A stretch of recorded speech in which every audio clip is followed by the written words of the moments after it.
Ni kweli tumekuwa na ratiba ya maombi, tulitangaza maombi na tumekuwa na maombi ya siku 21 na tumemwona Mungu sana.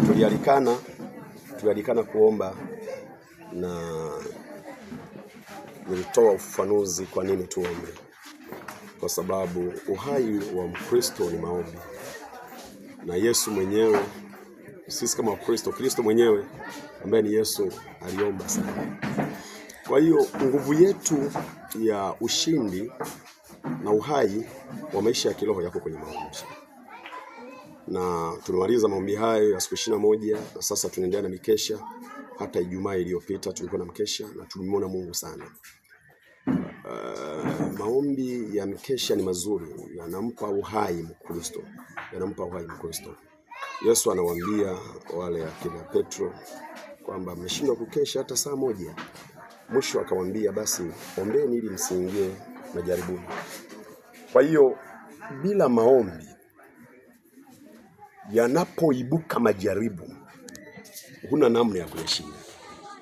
Kwa sababu majaribu asili yake ni rohoni.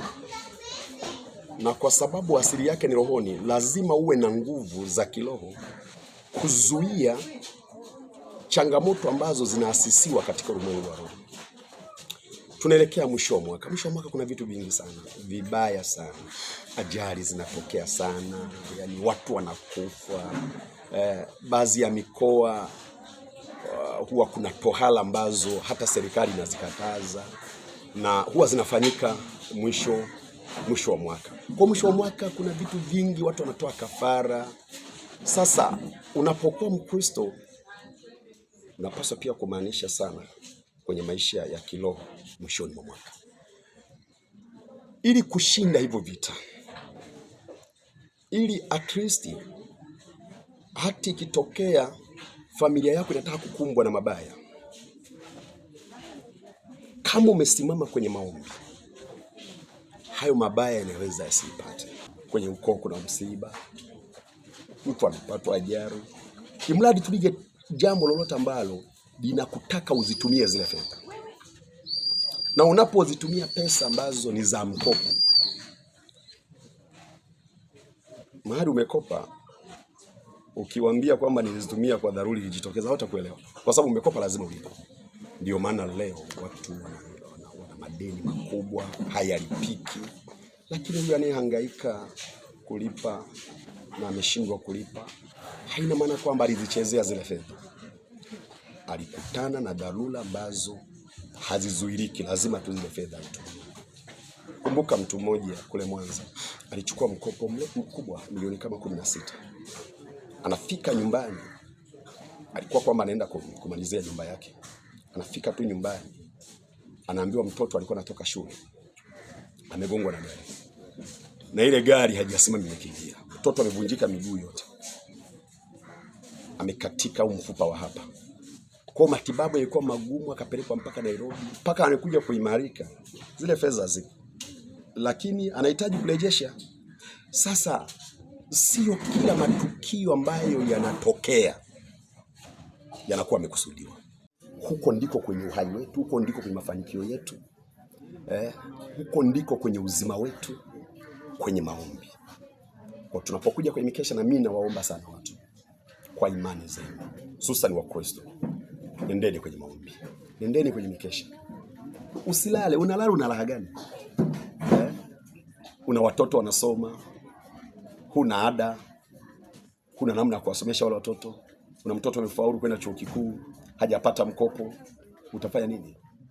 Na unalala wakati una mahitaji ya kumlilia Mungu ili akufungulie milango watoto wasome. Unalala una raha gani? Una amani gani? Nendeni kwenye maombi, nendeni kwenye mikesha. Kokote ambako upo kwenye kanisa lako, maombi hufungua milango. Na mimi naliamini hilo. Kwa utendaji kazi wake, bahati mbaya unapoomba huwezi kuona moja kwa moja maombi yale yanafanya kazi gani.